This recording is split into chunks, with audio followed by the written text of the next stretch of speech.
since you brought it up, do you prefer sidereal versus Western? Which one do you like? Because I know. I don't. I actually prefer Western. I first started Yeah. out studying Vedic and Mm-hmm. sidereal, and what I realized is that they're both the same. Yeah. They're both different, and they're both the same. Yes. So I yeah, I agree with that. I do. I prefer Western as more of an impact on our lives, but sidereal is still very important to look at as far as like the accurate placements, because sidereal is more accurate as far as like the actual planetary bodies. For example, the moon was just in Leo and now should be in Virgo as far as Western astrology says, but if you go and you look at sidereal, it just went into Leo, and that's because Yes. sidereal is roughly one sign behind.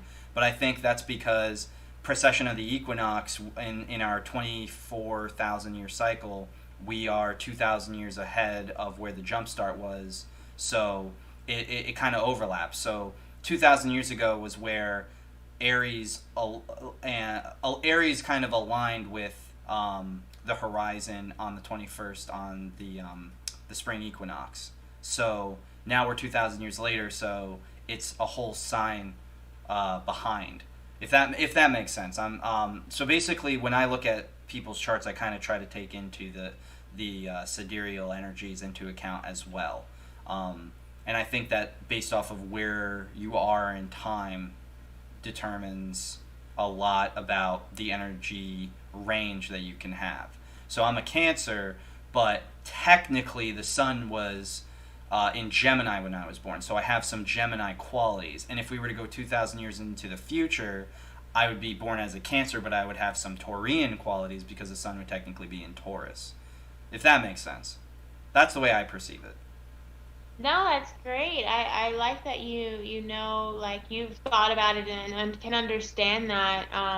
Yeah, I think there's a lot of different ways to look at it.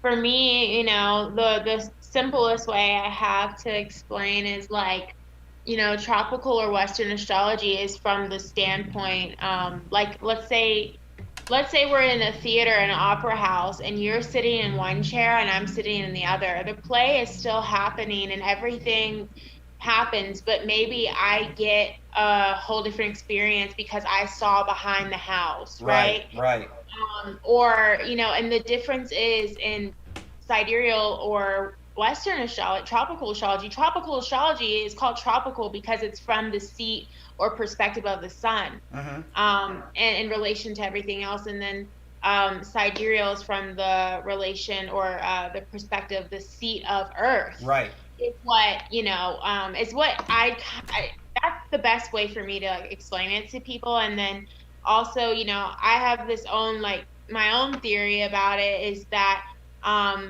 we have free will, and I believe that we can, choose any reality. If we could calculate the stars and the zodiac from the seat or the perspective of the Sirius star, that's like for me a different timeline that we could live and be leading. Yeah. And so simultaneously, like right now, if we wanted, but as far as consciously like surfing over to one or the other, I see sidereal and tropical as the two timelines that we're closest to and that we're more apt to conduct or not conduct, but more apt to select or the paths that we're likely to walk Mm. based off of the portal that we incarnated into at the time and the place on Earth, That's very right? well said. Yeah, I I got agree. I got to give you major props because for someone like me who may not understand as much as you or Matt when it comes to these things, I love how you said it's like you're sitting in a different seat at a showing and someone else is sitting in another seat and you have that different perspective where you, as you said, you may have caught a glimpse of something that the other person may not have. Mm. So Right. hearing that, it really helps like shed some light and understanding for someone like me who doesn't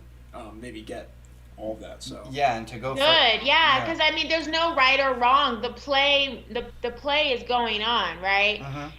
The characters still say the things. If someone slips or messes a line, like, we don't know, or maybe we do know, So it just kind of depends. But like, I studied Vedic astrology and Western astrology side by side, comparatively, like very articulately, like, or yeah, I don't know if that's a word. I be making up words all the time, y'all. Same, But I'm same. Virgo rising, so I'm very detail oriented, and I was looking at it both side by side for an entire year before I let it go and decided to go to Western.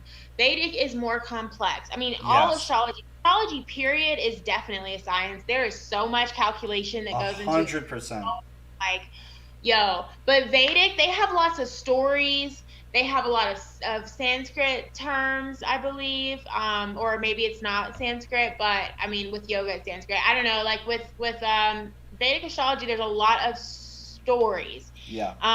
To tell what the different planets or Rahu and Ketu are doing, but I'm very like to the point. I'm just like yo, let's get there. You know what I mean? I'm very like Absolutely. Aquarius, I'm not trying to take a car, let's just take a spaceship, So like with Vedic, it's very beautiful and elaborate, and there's so much wisdom there that I think it's translated in a different way in Western. But for West, I guess for me, Western is just more to the point. But I think that there are definitely two timelines of existences like Mercedes is existing in, because on the other timeline, I would be Capricorn. I would have a stellium in Capricorn, and Capricorn rules karma and delays. And my life has definitely been a very much a story that does reflect that.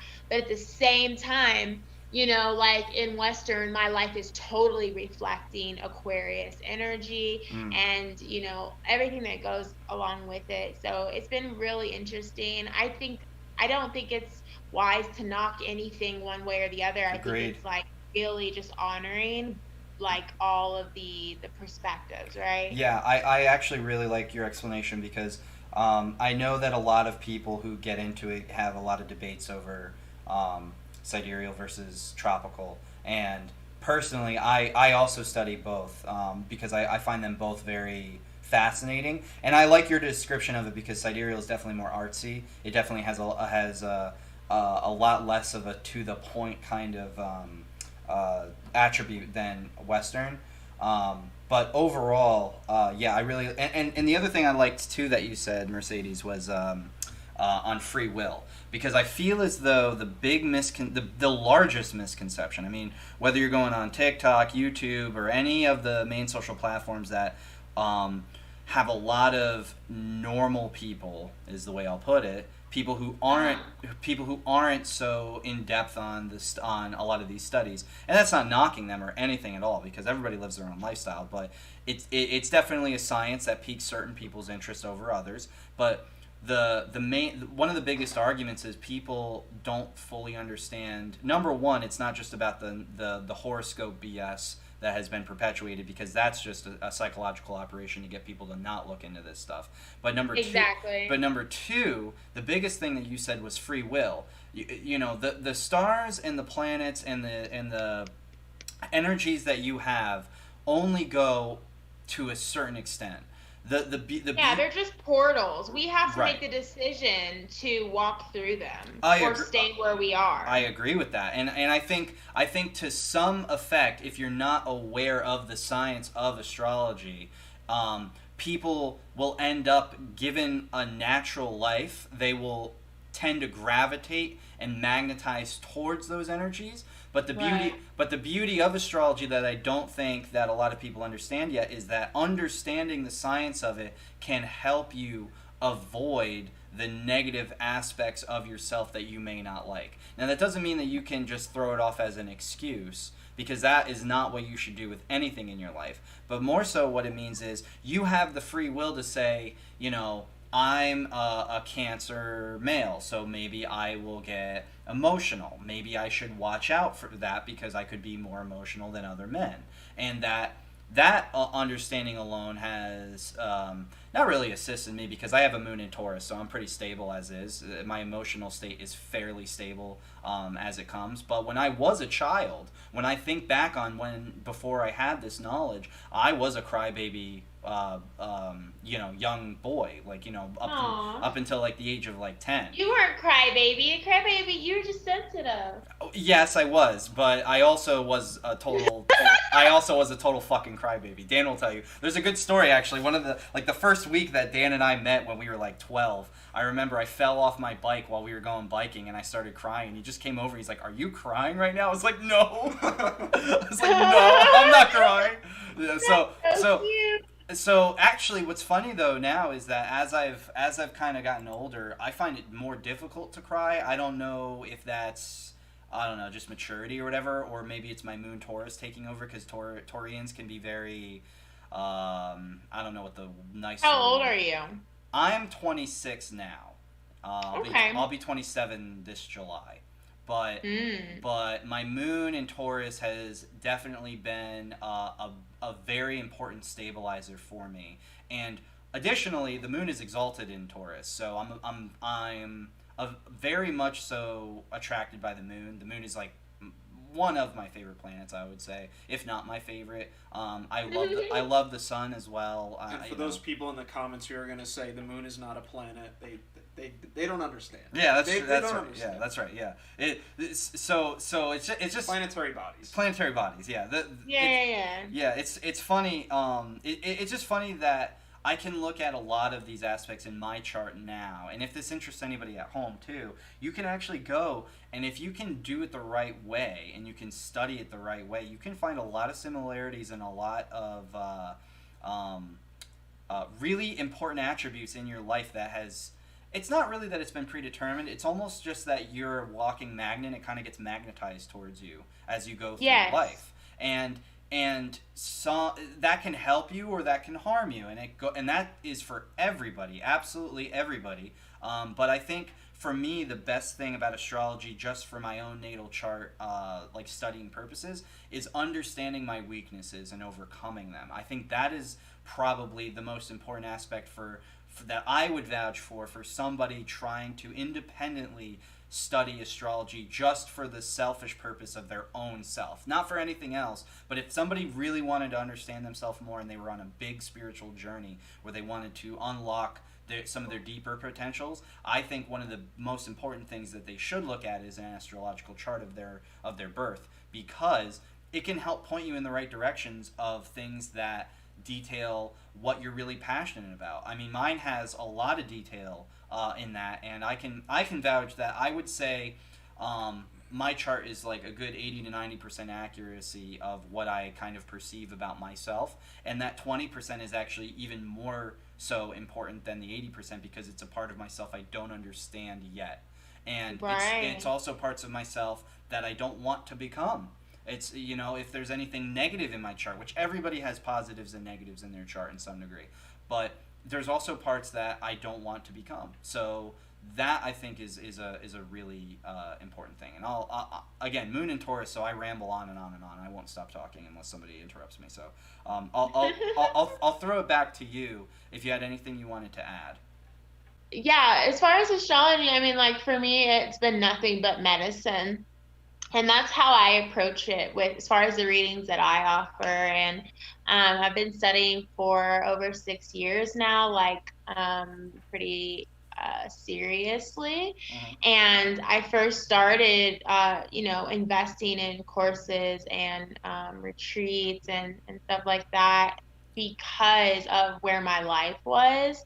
And, it was just definitely, like I said, like from one perspective, very Capricornian, very Saturnian, very, very, very, very harsh, rigid, cold, delayed, hardship, a lot of just really painful, slow, energy and obstacles. It was just not letting up, and I needed more understanding, right? And so I started studying astrology because of that. So fast forward to where I'm at now as a priestess and like doing ceremonial work and working with other medicines, more traditional, like traditionally, there are medicines in the way that we perceive medicine still, right? Right. But yeah, what it has been for me and what I offer it as is medicine. I call it star medicine. And it's so healing to for someone who doesn't necessarily know you to give you a reflection, like an honest reflection of who you likely are and why. It is so healing versus people telling you, constantly bombarding you with who you should be or how you should act or how you should behave. And if that isn't who you are, which most of us, we're not, it's like it's really a lot of phases of living in limbo between knowing who we are and knowing that's okay to be different and why, and how we can remedy these certain challenging aspects, or certain people we just really shouldn't be doing business with because it's not a vibe, right? We're not resonating with it. It's not aligned. It's not complementary. It's just going to create problems. And these people, like people in China and Japan and India, they're consulting astrology. Even Eastern Europe, astrology is very professional. It's very highly respected. People, intelligent people, CEOs and entrepreneurs like that have sense. It's just part of the culture. They consult astrologers. They also consult oracles or mediums. All the royals, all of the kings and the queens of the ancient world had an oracle. Okay, Right. because they understood that there were some things that science doesn't explain, but when science doesn't have an explanation, that doesn't necessarily mean we're still not going to possibly lose all that we worked for, right, over the years, or we're not going, like we really need as many people on the team and different perspectives as we can get if we want longevity, if we want success, if we want victory. So as far as our lives go, and understanding who we are, and why, or having some sort of explanation. And then also, like, when people can read you like a book, it does something for the soul. It tells the soul, it gives you permission, it gives that inner child permission and healing to not be so hard on yourself, and to allow you to just kind of let go and embrace yourself, who you are, more rather than who you feel you should be. Absolutely. And I just, yeah, that's what it is for me. I love what you said too about because it's almost like this. If you every time you have the opportunity to meet a stranger, you should take that opportunity as the ability to learn something about yourself that you may have not known. Yep. I agree. Yep. And I like what you said too, because you pointed out being able to kind of sometimes almost read people like a book to some degree. And as somebody who is a Cancer, I've always had this kind of intrinsic ability to pick up on other people's emotions. One of the things I like to ask people when I first meet them is what their birthday is. And what's funny is, people sometimes give me an odd look, like, why do you want to know? But they'll tell me anyway. Almost every time they'll tell me. And as soon as they tell me, I know exactly how to communicate to that person effectively a lot better than had I not known what their birthday is. That's not something that they understand, maybe, if they're not big into astrology. But it's something that I understand, and it helps me be able to communicate better with other people and talk to them the way that they want to be talked to, in a sense. But I want to kind of go back because I really want to get onto the topic of a lot of the spiritual medicines and the practices that you have. Yeah, let's do it. Tell me what Kambo is. Okay, so Kambo is a frog poison. It's a frog medicine, but technically, yeah, it's a poison. And it's from the back, it's like secreted from the backs of the Philomedusa frog, Philomedusa bicolor. And I think there's another frog that secretes it. There's also a different type of, there's like a medicine it's just like Kambo, but it's a little more potent and stronger. I just can't remember the name. But yeah, so this frog lives in trees. They are at the very tops of the trees. They come out at night. And the tribes in the Amazonian region of South America will usually have children, like come out, accompany them, and they'll go and find the frogs, and then they'll just they tie them up, like by their little feet, and they basically like a pimple, kind of like, is what I understand it is, like they extract the poison from their backs, and then they let them go back into the nature, and they reproduce it. So people often actually, how are these frogs treated? Is it ethical? And the truth is that we don't know unless we're there extracting the medicine ourselves. So I think it really is about vibration and the people who are offering the medicine. I would say if anyone is interested in that, you just need to know. I get my medicine from medicine people who are directly involved with the members of the, like, either Peru or some parts of South America outside of Peru that are actually retrieving this medicine themselves.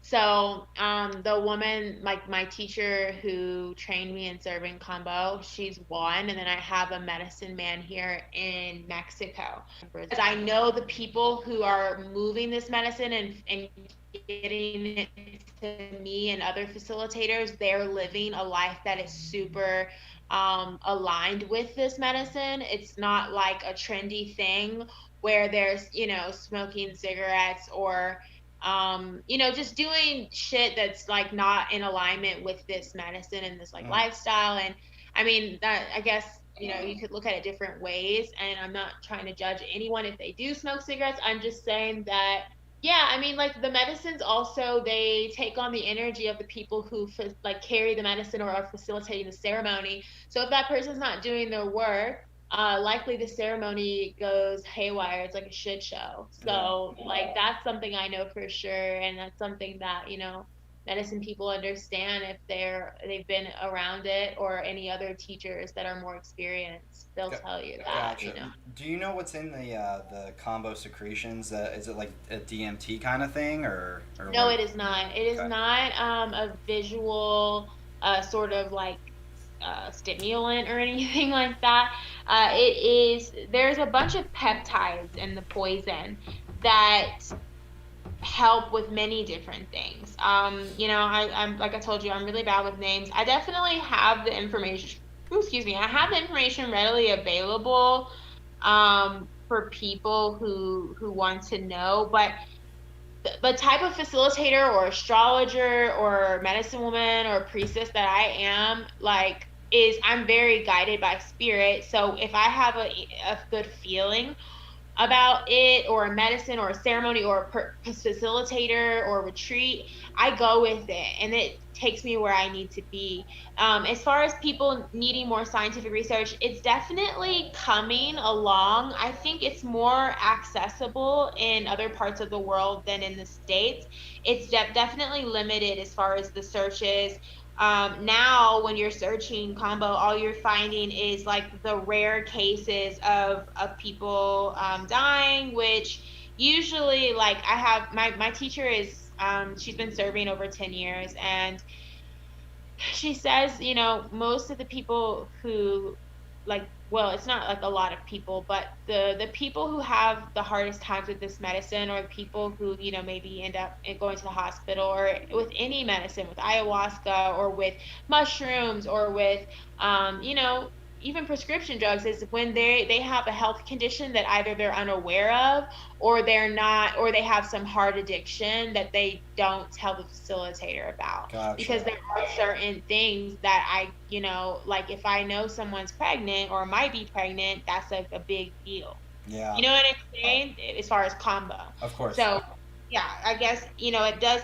I think the thing is that people don't take responsibility for themselves, for their spirit, for their health, And so when they decide, or they're curious and they don't have any type of compass or level of discernment for themselves, and they walk into something and they're just half-assed like committed, or they're just curious but they don't have a real intention behind what they're doing, then when things are reflecting the way they live their actual lives and anything that they do, it kind of usually falls back on the facilitators, unless they've been trained to sort of have some type of disclosure or disclaimer or waiver, to protect themselves. Like, like, this is the information that I have outside of what mainstream media might tell you.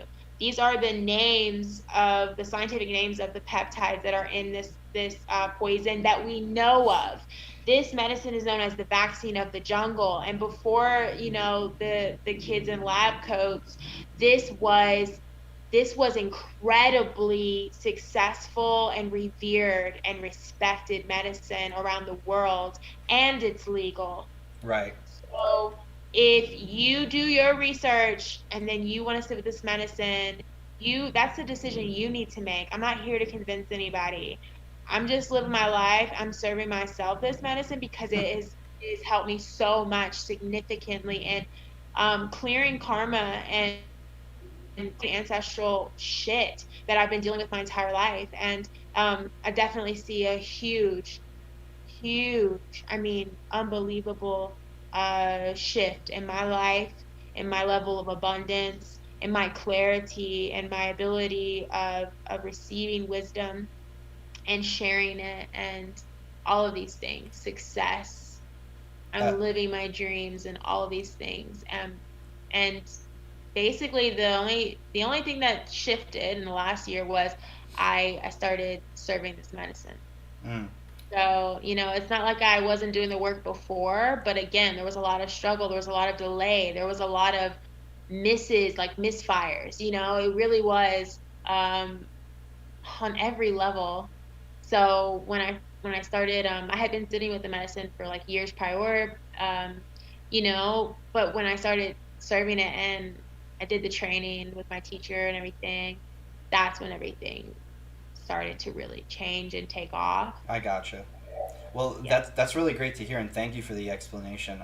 I actually wanted to get into this topic a little bit. I wanted to know more about this retreat that you're having, because I know that upcoming you have this retreat. You've been publishing it all over your Instagram, and I'm actually super excited. I wish I could go. Unfortunately, no, I'm serious. If you do you do these every year, or is this like a specific Yeah, I Okay. do. I did 4 retreats last year. 2 of them had to be virtual Right. because of what was going on. Sure. But yeah, I mean, basically, my spirit guides will tell me like where my next retreats will be, or what they're going to be about, or even my programs, like my psychic development program. And then I just do it. And then, usually things work out. So they told me one of my retreats was going to be in Temple Aslan, which is, that's where it's going to be my next retreat. It's a shadow work retreat. And then they told me, the retreat after that, I'm going to do a siren archetypal women, medicine, sisterhood, womb work in Greece. And basically, the next one after that is in South Africa, and then I'm going to do one in Egypt. So No way. basically, they told me this, and I announced it, in faith that if it's supposed to work out, it will. Like, I'm not here to prove anything. I'm just here to be of service and do what I came here to do on a soul level, right? Mm-hmm. And so everyone was kind of like, oh, Greece, I've always wanted to go, but like they're not letting anyone in. They haven't in a Yeah. long time. And then literally a couple of days ago, my friend that lives in Greece sent me an article that they're letting Americans in a month earlier than they had planned or announced. So, things are still in the air and stuff, but like this is happening. And yeah, so I do have a few other retreats this year. The one in Greece is for women, but the ancestors retreat is going to be yeah, mixed gender or open to whoever. Okay.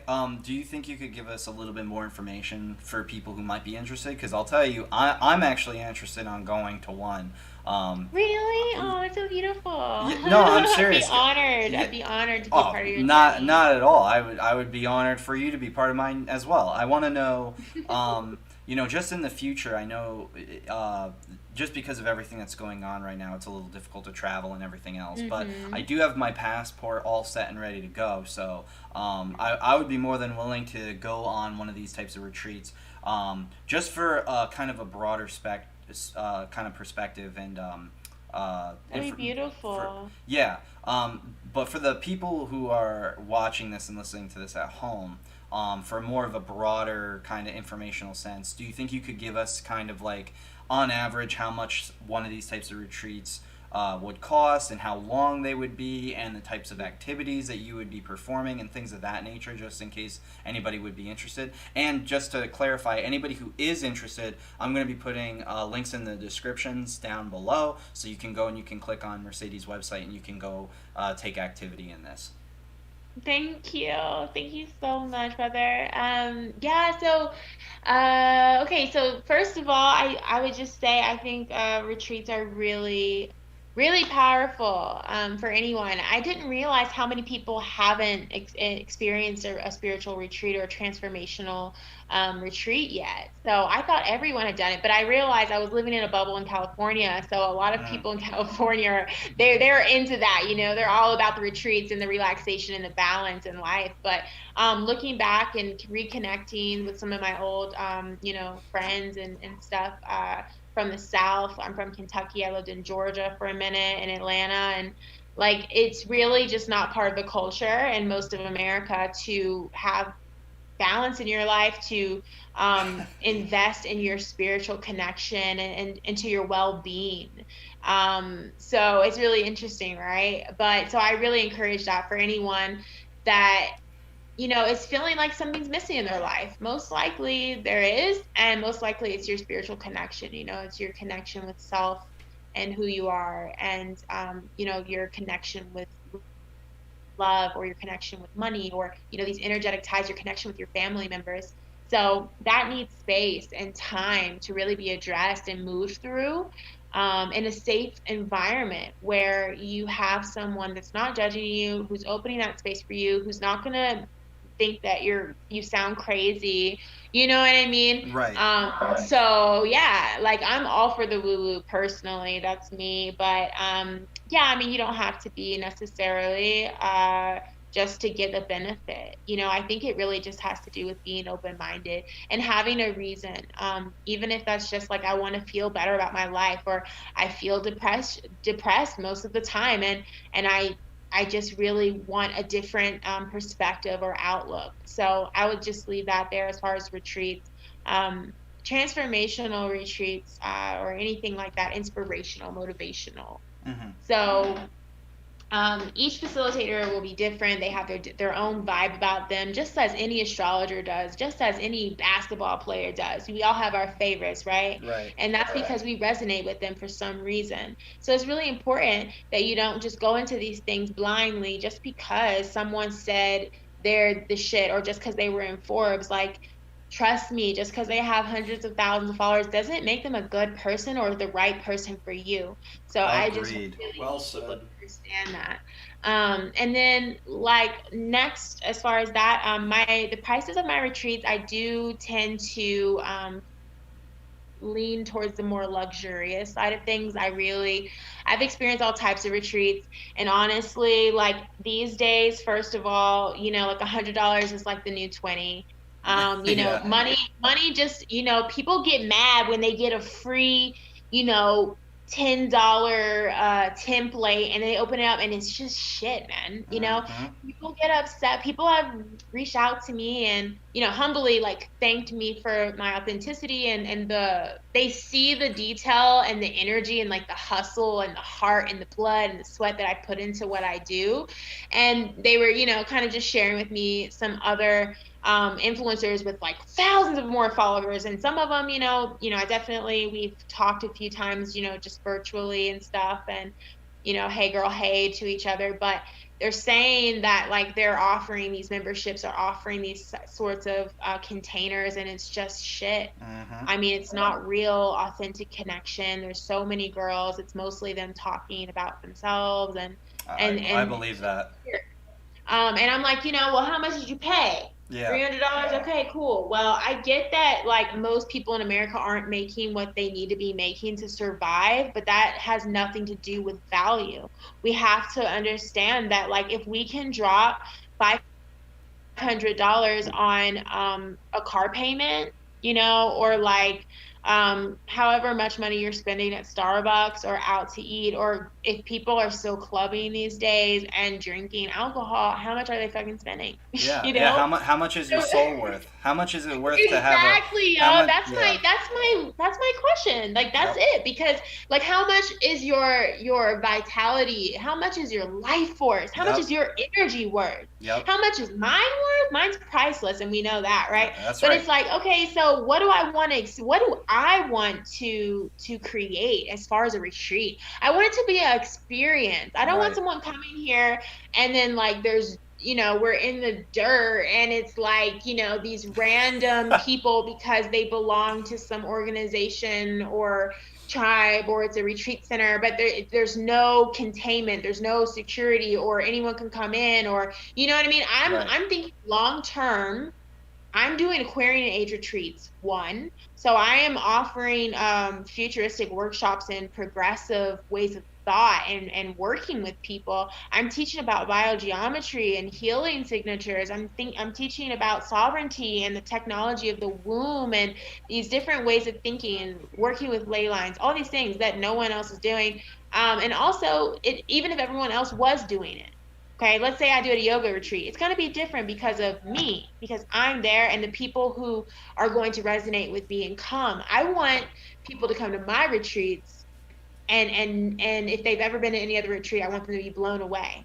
Right. And not because of ego, but because I know what it's like to go to a retreat and not have what I need versus go to a retreat and have what I didn't know I needed. And I just like I went to school for hospitality, so for me there's just something extra in my heart that like is fulfilled and flutters when I'm able to hold a magical space and container for someone to really witness themselves in a transformation and a breakthrough. Whether that's something stemming from their childhood, whether that's something stemming from ancestral karma, something stemming from their parents and how their parents treated each other, and that's why they can't attract a soulmate, yet. But all of these things, like, you need it's the right recipe. It can't be, cars zooming around outside, there's got to be the right thing. The facilitator can't be focused on, anything other than those people. And like, those people need to feel comfortable. They have their space, like all of these things. So, as far as the prices, they do vary. I have a private link that I send out in my newsletter, and it's very updated and detailed as far as the budgets and the different options, because I have different levels based off of where you're at and what you can do. But yeah, it always differs because, like, for instance, in South Africa or my Egypt retreat, I'll need to hire security. All of my retreats, I have a vegan chef on site that's creating the meals with love, so the vibration's super high. No one's leaving the house. It's not like a touristy thing. You come to like actually do spiritual work. So there's like a different level of like commitment and also service from me and my team. So the prices do vary, but I would say around the 1K to 2K range for most of my retreats. It's going to get you usually a private room, and it's going to include the food and the medicines and all the workshops and everything. And so, how many days is that on average? on average, I'm doing 4-day retreats, 4 days, 4 nights. On average. This next one's going to be 7 days, but it's two retreats in one. Yeah. I gotta say, 1 to 2K for 4 days of, I mean, 5 if you want to consider, mentally preparing for the experience the day before, because that's, I think, a bigger takeaway too, if you want to comment on that later. But I gotta say, 1 to 2K for a spiritual retreat for about 4 days, I think is pretty good. Especially when you're not going to like the backwoods of Missouri or something, and you're going to like you're going to nice places. Yeah, people don't understand what people are actually doing out there when they're selling retreats, and what people actually are getting when they show up. They just don't understand, because I didn't realize people haven't gone to retreats. Right. So I've been to a lot of retreats. I love them. I'm a retreat junkie. That's what one of my I have an oracle that I see. She's like the shit. She's a crone, like older lady, but she's dope. And she's like, you're a retreat junkie. Yeah. And like, so, but I've been like to retreats where I'm like, I see this person online, they got all these followers, and it's not just about the followers, but it's kind of just like the mystique. It's like, oh, I love Isis too. I love Mount Shasta. I've always wanted to go. And then I go to the retreat and I'm like, half the stuff on the itinerary or on the flyer is like not even being addressed. Why am I bringing it up? And all of this shit, man. And it was just like, you know what? I should be doing this. That was the kind of the tipping point where I was like, okay, I actually think that I am prepared enough to like actually, and adequate enough to do this in a way that's going to be safe and going to be impactful in the way that I had hoped these would be. Right. So yeah, I mean, people don't understand. There's a lot that goes into hosting a retreat, and taking responsibility for other people when they're traveling abroad. So, there's a lot of, and then on top of that, there's the workshops that I'm planning out. Some of the retreats, I have PDFs that I'm offering for people to kind of work through. And, I'm offering tools for them to take home with them that they'll have forever, It's something physical. Yeah, I have swag bags for people who just want to go all out, and you should, if that's what you want to do, Yeah. Might as well, right? But also mostly the most important thing is just this work, no energy is ever lost. We know this. No energy is lost. So the energy you're putting, instead of into material shit, you're putting into yourself, into your spirit, into your well-being, and that stands the test of time. Absolutely. So, yeah, people don't get it, but I mean, that's where it starts. My retreats start around 1 to 2K. Okay, I beautifully that's said. Yeah. Thank you for the information too, because I feel like one of the big things that people really need to understand, especially in this age where people are all trying to get rich quick, they're trying to make a lot of money. It is much easier to make money when you are spiritually and emotionally aligned to the point where you're spiritually okay, you're mentally okay, you're physically okay, you're emotionally okay. You have to have all the bases covered in order to really get that abundance that you're really trying to search for. And I mean, absolutely. And just to add on to your point, that 1 to 2K for a spiritual journey where you can really kind of reset a lot of those negative energies, your karma, etc.